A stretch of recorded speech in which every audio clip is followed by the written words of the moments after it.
Hello, everyone. I believe I am live now. Sorry, trying to be live on two things, Facebook and YouTube at the same time. Okay, today, firstly, happy Independence Day, everyone.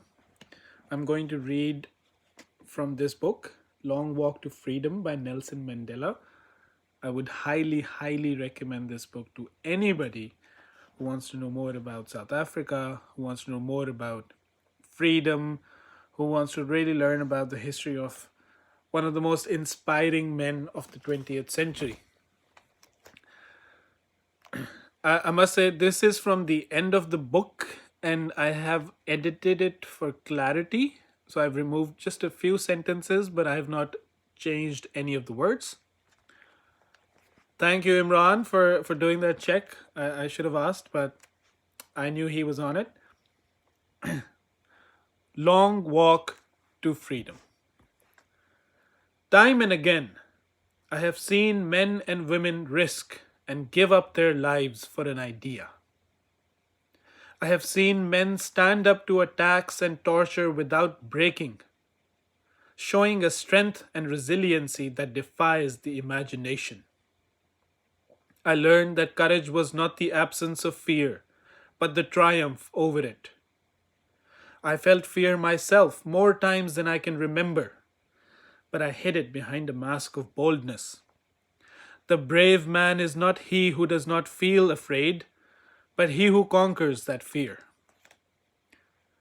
I never lost hope that this great transformation would occur. I always knew that deep down in every human heart there is mercy and generosity.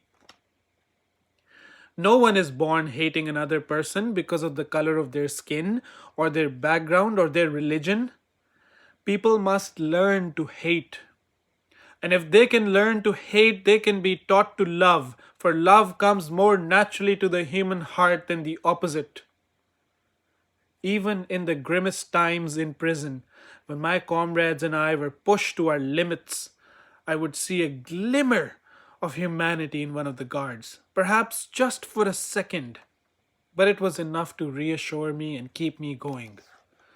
Man's goodness is a flame that can be hidden but never extinguished.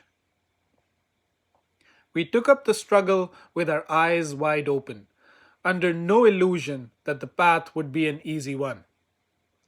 As a young man, when I joined the African National Congress, I saw the price my comrades paid for their beliefs, and it was high.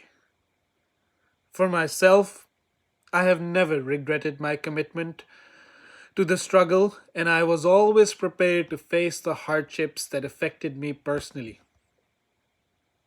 But my family paid a terrible price.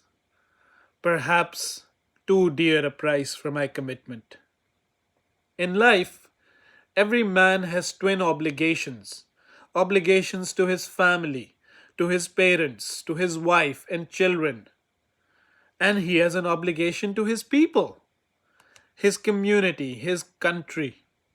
In a civil and humane society, every man is able to fulfill these obligations according to his own inclinations and abilities. But in a country like South Africa, it was almost impossible for a man of my birth and color to fulfill both of those obligations.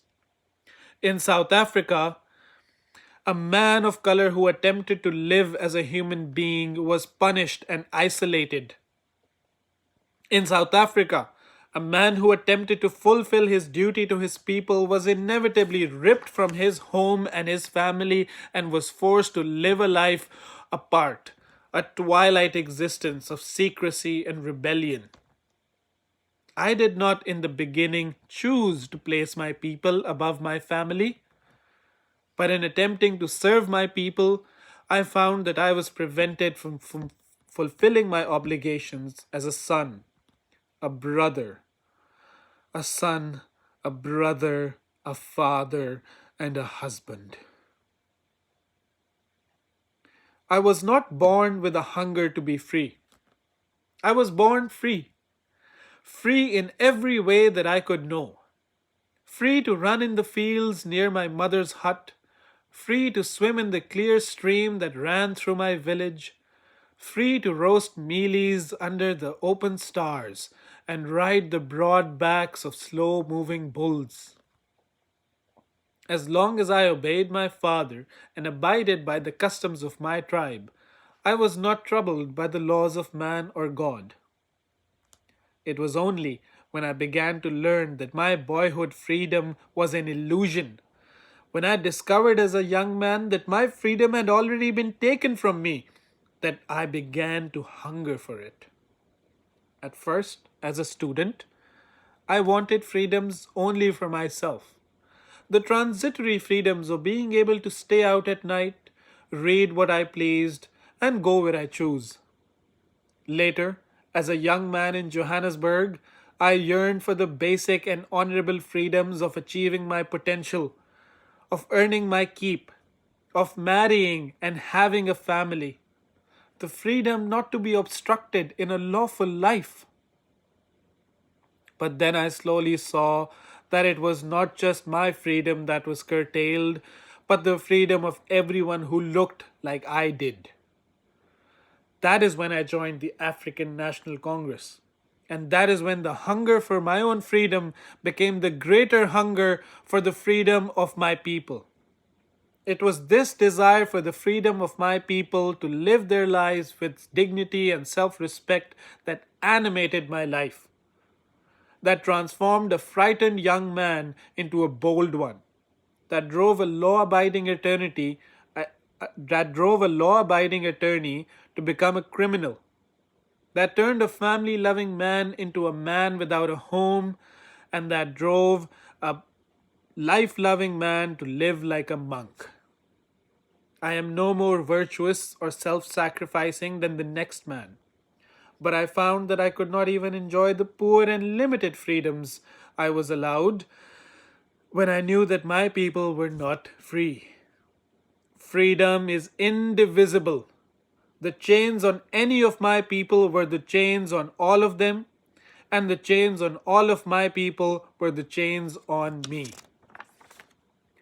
It was during those long and lonely years that my hunger for the freedom of my own people became a hunger for the freedom of all people, white and black.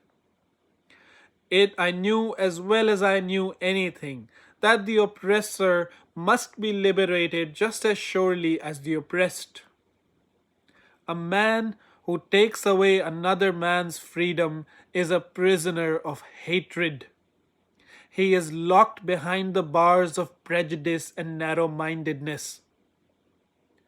I am not truly free if I am taking away someone else's freedom, just as surely as I am not free when my freedom is taken from me. The oppressed and the oppressor alike are robbed of their humanity. When I walked out of prison, that was my mission, to liberate the oppressed and oppressor alike. Some say that has now been achieved, but I know this is not the case. The truth is, we are not yet free. We have merely achieved the freedom to be free. We have the right not to be oppressed. We have not taken the final step on our journey, but the first step on a longer and even more difficult road. For to be free is not merely to cast off one's chains, but to live in a way that respects and enhances the freedom of others. The true test of our devotion to freedom is just beginning. I have walked that long road to freedom. I have tried not to falter. I have made missteps along the way, but I have discovered this secret that after climbing a great hill, one only finds that there are many more hills to climb. I have taken a moment here to rest, to steal a view of the glorious vista that surrounds me, to look back on the distance I have come. but I can rest only for a moment. For with freedom comes responsibilities, and I dare not linger, for my long road is not yet ended. The end. Thank you, everyone, and I hope you enjoy responsibly your Independence Day.